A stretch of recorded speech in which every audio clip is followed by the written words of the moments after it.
સાલો કથાના પ્રસંગની અંદર પરમ પૂજ્ય સદગુરુ જોગી સ્વામીની વાતો સાક્ષાત સવિતા ભાગ 1 શું આવ્યું પહેલી કથામાં કયો જી? કાલનો પ્રસંગ અધૂરો હાલતો હતો. પછી મોહન પ્રસાદ સ્વામીએ ભક્તો ચિંતામણી 39નું પ્રકરણ વાંચ્યું. એના પર વાત કરી નિત પ્રલય, નિમિત્ત, પ્રાકૃત ને આત્યંતિક પ્રલય. મહારાજે પ્રથમના 12માં લખ્યું, અમદાવાદના બીજામાં પણ લખ્યું. નિત પ્રલય એટલે જીવની સુષુપ્તિ અવસ્થા, આપણે સુઈ જાવ એ નિત. નિમિત્ત એટલે ઈશ્વર. પ્રાકૃત પ્રલય પ્રકૃતિનું કાર્યમાં લીન થઈ જાય. આત્યંતિક પ્રલય એટલે જ્ઞાન પ્રલય. શું કીધું?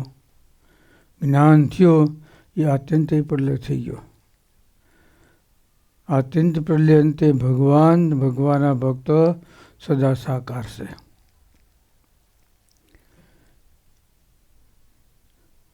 મેરુની ટોચ ઉપર ઊભો છે ને પૃથ્વી પર ઝીણી વસ્તુ દેખવી બહુ કઠણ પડે.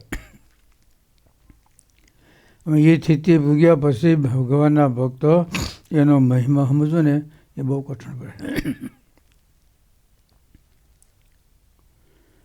આત્યંતિક પ્રલય જ્ઞાન પ્રલય.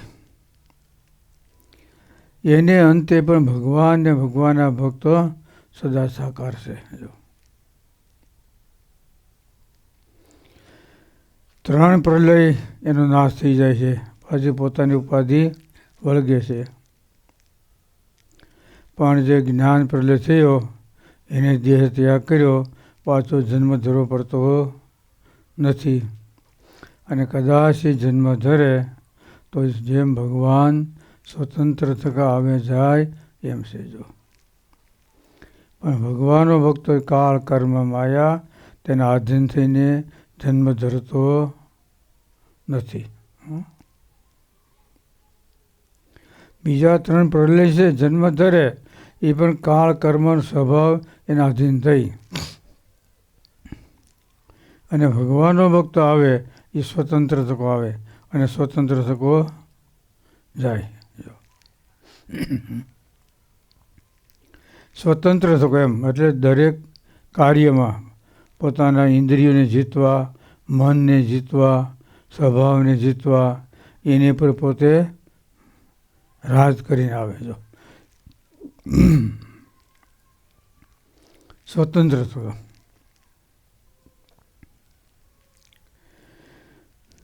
એટલે જ્ઞાન પ્રલય એ આત્યંતિક પ્રલય કહેવાય.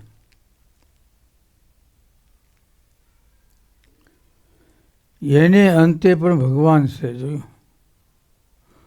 મધ્યના 67માં લખ્યું, જેવા તમે ભગવાનને જાણો એવા આપણને કરી દે તો એ વસ્તુ અપારની અપાર છે. જોયું જાણે અપારને અપાર વસ્તુ છે.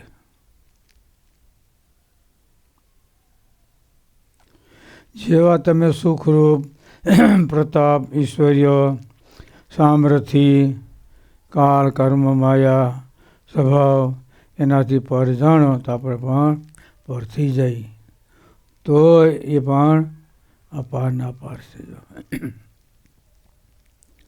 દ્રષ્ટાંત દીધું, જેમ મીઠા જળનો સમુદ્ર હોય એમાં મનુષ્ય, પશુ, પંખી પાણી ભરી લે, પી લે, ઓછો થાય નહીં. લેશ માત્ર ઓછો ના થાય. એમ તમે ભગવાનને જેવા જાણો અને ભગવાનના ભક્તોને જેવા જાણો એ માયા થકી પર, તો આપણે માયા થકી પર થાય. પણ ક્યારે જાણે કહેવાય એના સરખી સ્થિતિ થાય ને ત્યારે. આત્મસ્થિતિ થયા વિના સત્પુરુષનો મહિમા ન સમજાય અને સત્પુરુષનો મહિમા સિવાય આત્મામાં સ્થિતિ થાય નહીં. જોયું?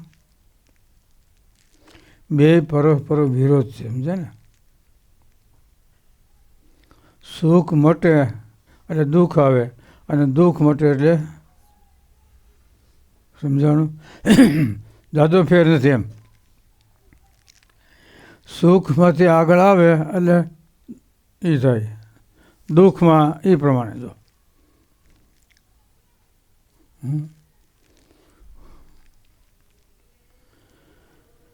એટલે 4 પ્રકારનો પ્રલય, સમજે ને? મહારાજ એમાં પ્રથમ 12માં લખ્યું, આ જો જાણે તો એ કાળ કર્મ માયાના થકી મુકાય છે અને ભગવાનના ધામને પામે, એટલી એની પ્રાપ્તિ લખી. બસ વિશ્વની ઉત્પત્તિ થઈ પર લઈને જાણે તો એ કાળ કર્મ માયા સ્વભાવ એના થકી મુકાય છે. બસ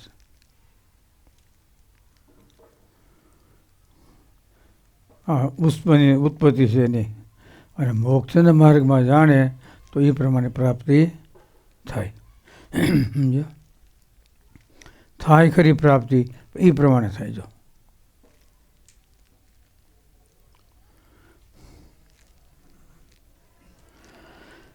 એટલે 4 પ્રકારનો પ્રલય, સમજે ને?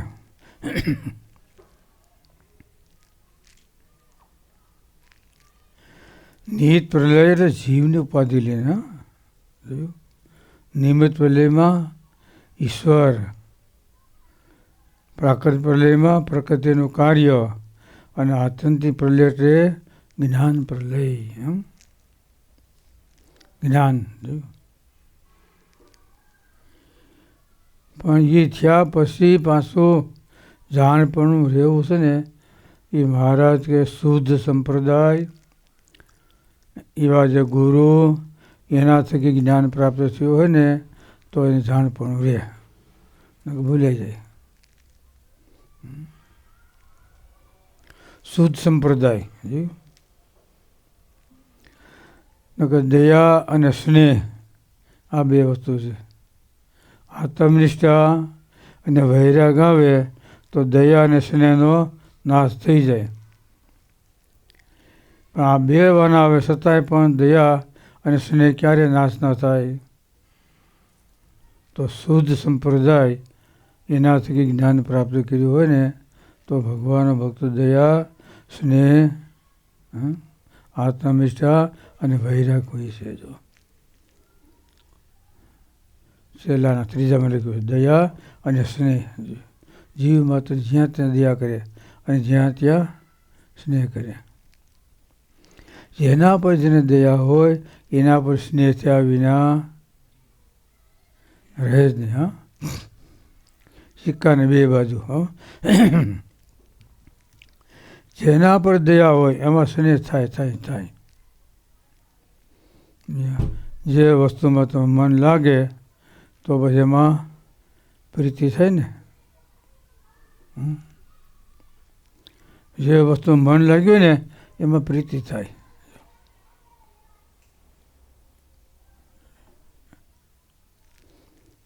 એટલે બહુ વિચાર કરવો, સમજે ને? દયા અને સ્નેહ એ વસ્તુ એવી છે, ભગવાનના ભક્તને ભગવાન સિવાય બીજા કોઈ પદાર્થમાં દયા અને સ્નેહ થાય નહીં. એટલે મહારાજ કહે કોઈ ભગવાનના ભક્ત સિવાય જે કોઈ પદાર્થ વાલું રાખવું નહીં. આવો જે ભક્તો છે એને ભગવાન પોતે બળાત્કારે કરી પોતાના અક્ષરધામમાં લઈ જાય છે. ભક્તને અહીંયા રહેવું હોય તો ભગવાન રહેવા દેતા નથી. રહેવું હોય તો થોડાક દી રોકવા આવજો ને, બેઠા છે, બહુ સારું છે કે બહુ જ મજા આવે છે. એટલે આ વસ્તુ એવી જ સમજે, ગમે હોય ને.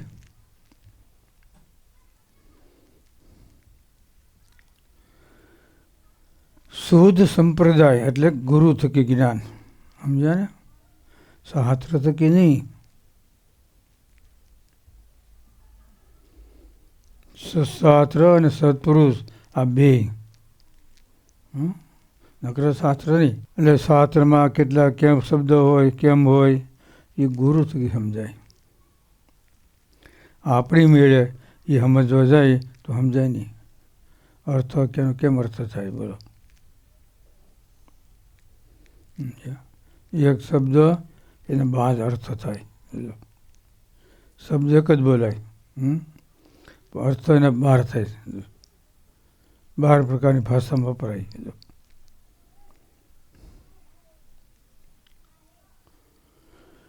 અરે બહુ ધ્યાન રાખવાનું છે ને.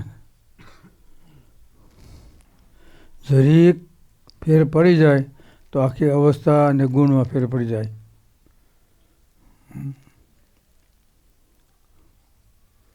જાગ્રતમાં સ્વપ્ન સુસુપતિ, સ્વપ્નમાં એ આવે, ઓલું આવે, બધું જો.